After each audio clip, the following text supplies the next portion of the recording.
We are back straight away after Misfits 18. That's right, Newcastle had a party. Misfits rocked up and put on, I have to admit, and I don't even have to, I want to admit, because contrary to popular belief, when Misfits and the influencer boxing scene does bad things, yes, in my opinion, bad things, I don't have to agree. It is what it is. I'm going to say that. But when they do a really good show, matter of fact, when they do a great show, this was a great show. I will always say that because it wasn't just a good card. This card may have saved influencer boxing. What do I mean? The breakdown. Let's go. All right, so like I said, Misfits, solid card.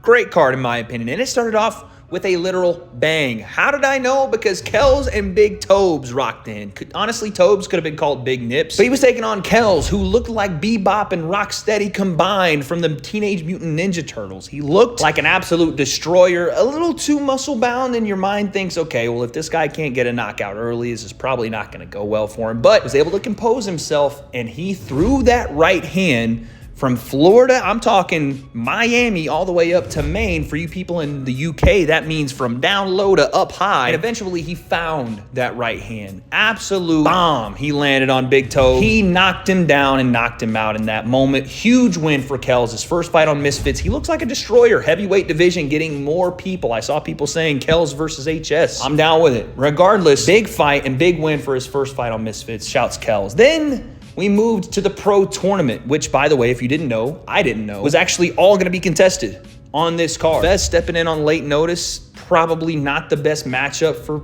Idris Virgo. In fact, as we saw in the fight, it was a terrible matchup for Fez Batista, and Idris rolled through this fight. The body breaker was absolutely breaking the body of Fez Batista. I will say this was not Fez's plan. In fact, it's not very fair to him to even judge him on this fight, other than to say you got a lot of heart for getting in, Fez, and fair play to you, because Idris was clearly training for someone else. Fez, I don't think, was training for anyone at all, and Idris did what he was supposed to do. Put Fez on the canvas 4 times. Fez got up 4 times, got motivated, looked like Hulkamania, and then unfortunately got put right back down. But regardless, all you can say is respect to Fez Batista for doing it, and Idris Virgo, who had another fight on the night, very strategically, very smartly, got in there and got out of there very quickly, wins a TKO. Then we move to MMA legend Benson Henderson fighting Chris Avila. And by the way, I don't think people realize how much of a legend in MMA Benson Henderson is. Former lightweight champion of the world in the UFC. This guy was on top of the world in the biggest fight promotion outside of boxing. And Chris Avila, we all know now, is,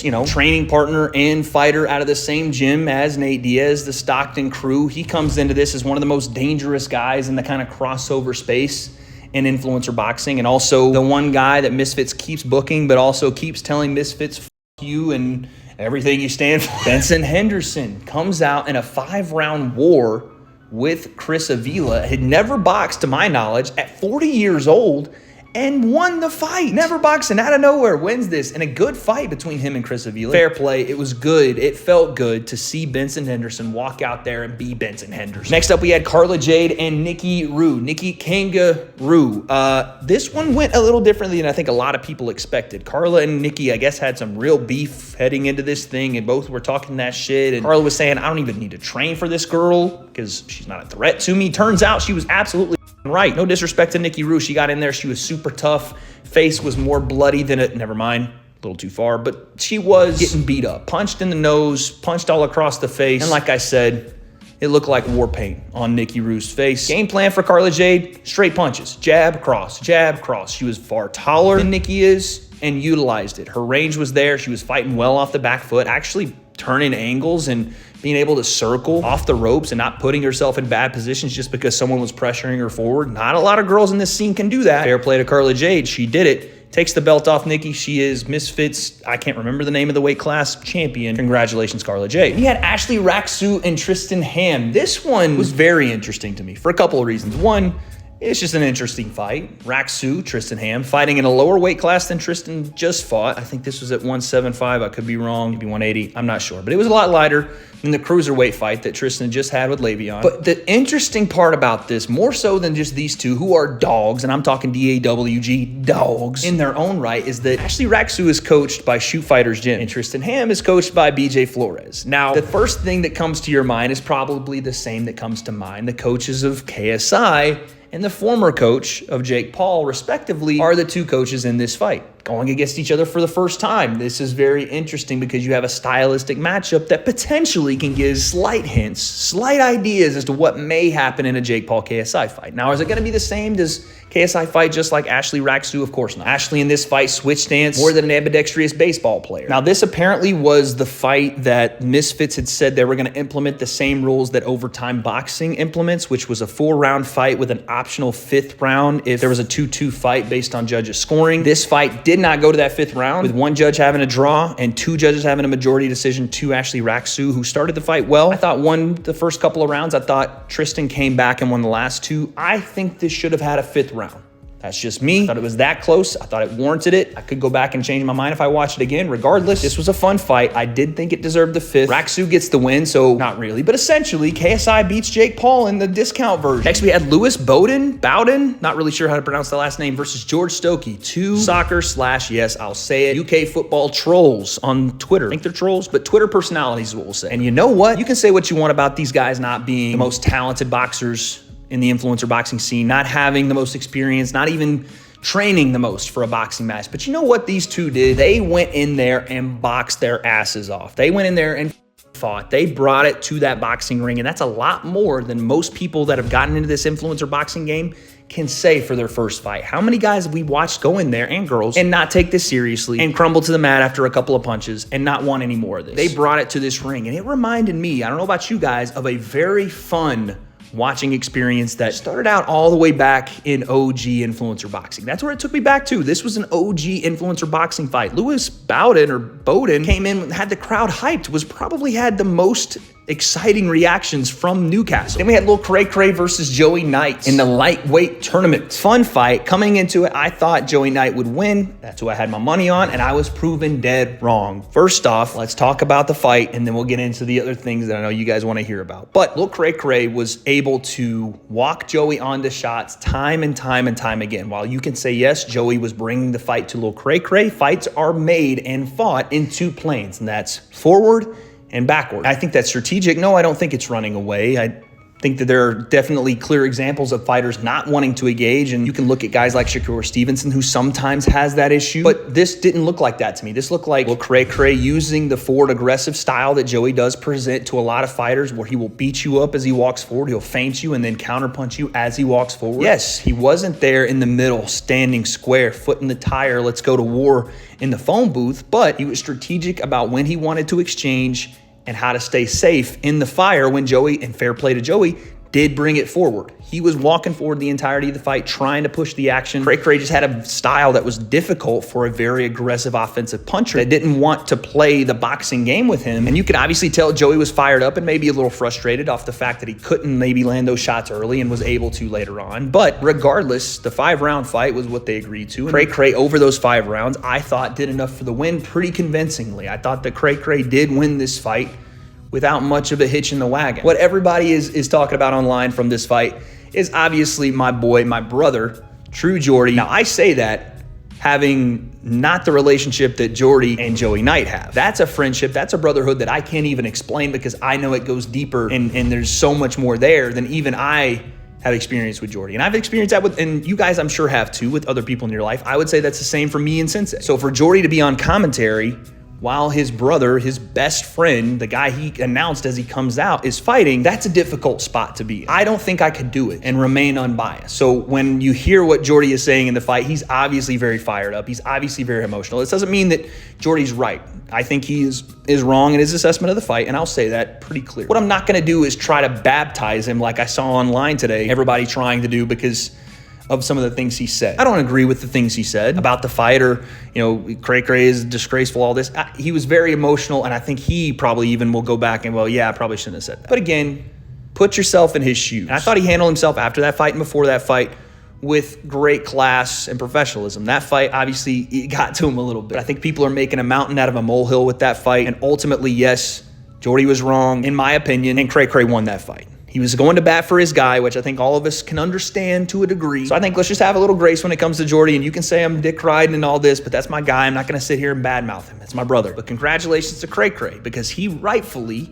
went in there and won that fight. That's what happened. he won. All right, then we had Julie Pkwy versus Crystal Pitman for the other women's title, or one of the other women's titles on this card. And Julie Pkwy beat this girl from pillar to post this entire fight. Crystal Pitman, bare knuckle fighter, really didn't offer much resistance for the freaking choo-choo train that was Julie Pkwy. She walked forward, pretty much did whatever she wanted in this fight, was throwing hammers the entirety of the fight. And yeah, man, Julie's impressive. For the fact that Julie's only been boxing for like, what, 2-3 years now? Like strictly boxing. I know she done some other stuff, jiu-jitsu and all that, but that's impressive stuff, man. She's beaten Elle, and fair play, Elle was out of her weight class. She's beaten Barbie, and now she's starting to beat girls that are career fighters. Whether you think that Crystal Pitman was a good fighter or not, it's irrelevant to the point. She's had way more fight experience, and Julie has picked this game up way quicker. I have no idea what they do next with her. They continue to rise the levels, and this is why I was very proud of Misfits for this card. They put girls like Julie and Elle in the main event in with other girls that, at least on paper, are supposed to test them. This did not happen for Julie. It was one-way traffic, but these moments, these fights, this experience is just going to continue building them for whatever they have down the line. But then we had the co-main event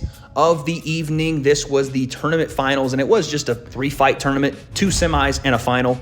They finally got this pro tournament done. Someone said it was supposed to be $1 million pro tournament. If Misfits, no disrespect to the winner of this, I'm going to spoil it. It was Idris Virgo. We'll talk about it in a second. If they paid him $1 million for this tournament, I'm not saying that Idris doesn't deserve to be paid, whatever. You'd have to file some kind of money laundering claim or something. Like, there's no way. No way they gave him $1 million. I think they went back on the millions, and it was just, it's just a pro tournament now. But regardless, Idris Virgo versus Benson Henderson in the co-main event. This one was very controversial to a lot of people. I want to go back and watch it before I make solid claims, but watching it for the first time is how I'll judge it for you guys here. I thought Idris Virgo did defeat Benson Henderson. And again, I'm having to go back and run through the tape in my mind after being on live stream for 12 hours. But from what I remember, the fight was very much a back and forth, but I thought, again, just working off memory, that Idris did land, even if they weren't breaking the body of Benson Henderson, he was landing the body breaker shots, the body shots. He was jamming his way to a right hand. He was landing, in my opinion, the cleaner shots, while Benson was very aggressive, did push the pace, did look to get inside, did try to work in there. It looked like he was overthrowing and not landing as cleanly, essentially, as Idris Virgo. And that's not in any way, shape, or form a knock on Benson Henderson. I don't think he was robbed. I do think that Idris won this fight. I do think that the rounds were close, but again, even if Idris wins 3 of 5 close rounds or 4 of 5, he still wins those rounds. In my opinion, I'll have to go back and watch just to make sure. But this was the Benson Henderson show more so to me than it was the Idris Virgo show. And I don't mean that disrespectfully to Idris. He worked hard. He won the belt. He did what he was supposed to do. Congratulations to Idris. Then we had the main event. But before we did, and I'm going to do a separate entire video on this because that's how excited I am about this. We get Slim, who's been around the entire broadcast, got the fresh new fade. Shout out to Turkey for fixing that hairline. He looks good. He's looking nice. And this whole announcement this week has been Slim is going to have a mystery opponent be announced on Misfits 18. And you know what? Shout out to my boy Leo Ains. Leo, if you want to use the actual WhatsApp messages that you predicted this on, you absolutely can. I'm going to leave it up to him. He predicted this early this week when this whole narrative of Slim versus MMA fighter, Slim versus MMA, and Mams was saying it. My man Leo said, you know what? I think Mams is using a play on words with this MMA talk, and he's going to go get Gib out of this medieval MMA thing he wants to do and bring him over to Misfits. And sure as shit, that's exactly what happened. Fair play to Leo, because I thought he was crazy. He was right. The big giver uses the Here Comes the Money Shane McMahon entrance theme, and he's walking his ass to the ring, and I'm telling you, I'm more fired up than a hot tamale. The fight we've been looking for the last 5 years has finally landed. The Eagle has landed in the form of Gib versus Slim. Slim's undefeated record, Gib been perfect since the Jake Paul fight. This is the one we wanted. This is the one we needed. Like I said, I'm gonna do a full breakdown on this fight in a separate video. All I'll say is this: influencer boxing is back. Thank you to Gib, thank you to Slim, and more importantly, like I said, when things are good and something's well done, I will admit it. Mams Taylor, thank you very much for getting that done. It was needed in this scene, and you did it. Fair play to you. But let's talk about the main event before we get out of here. Elle Brooke versus Jenny Savage in the main event. Listen, I was pulling hard for my girl Jenny, not because I don't like Elle. I do. Elle is an OG member of the Breakdown. She got choked unconscious for one of the highest viewed videos on that channel. Love you, queen. But Jenny's a Tennessean. This was a fun fight. The main event showed me that Elle Brooke, like Julie Pkwy, is stepping up her levels of competition in a way that I don't even know if some of the guys in influencer boxing are doing. Another bare knuckle fighter in Jenny Savage.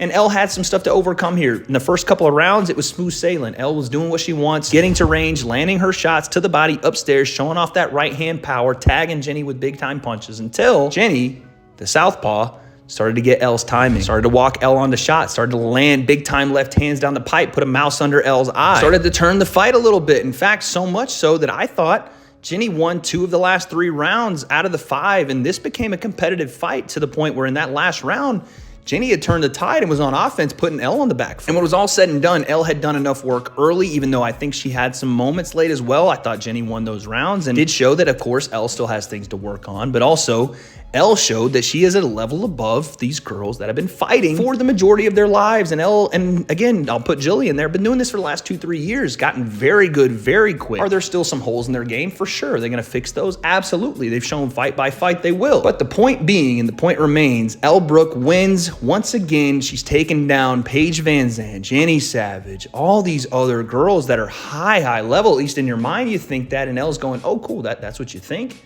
I'll beat another one of them, and another one of them. There's rumors about Ebony Bridges and Elle Brooke. I don't want to see that fight, but Elle Brooke got on the mic and said, Paige VanZant, I miss you, girl. Come collab on the OnlyFans. Just kidding, she didn't say that. That's the one I think I'd like to see Elle do, is go and fight Paige VanZant once again in a boxing match. So there you have it. Misfits 18 with the bangers on this card. I'm talking Idris versus Benson Henderson. I'm talking Ashley Raksu, Tristan Ham. I'm talking Lil Cray, Joey Knight, Lewis Bowden shaking the crowd, Jilly, Elle, Kel's debuting with a big-time knockout, Carla J taking the belt. This was a banger of a card, and then you add the cherry on top, which is, quite frankly, in my opinion, one of the biggest announcements, the biggest fight outside of Jake and KSI, or KSI and pretty much anybody else, that you can make right now in influencer boxing. Gib versus Slim, a fight that, in my opinion, once again, can lead to the saving of influencer boxing. This right here for a non-pay-per-view card is what an A+ looks like. You use the smaller card to build to your bigger ones, create new stars, bring back old stars that still want to be in this scene and revitalize them. No complaints. Well done. A+. But you guys let me know down below. What did you think of this card and what happens next? Gibbs, Slim, KSI coming back Q1 2025. Elle wins. Jilly wins. All these things. Great questions. I don't have the answer for. I got to get up in 5 hours to get on a plane to go back home, so I'm done. I don't have any more answers, but what happens next in influencer boxing, it's back. That's what I know. Everything else, I guess we'll find out.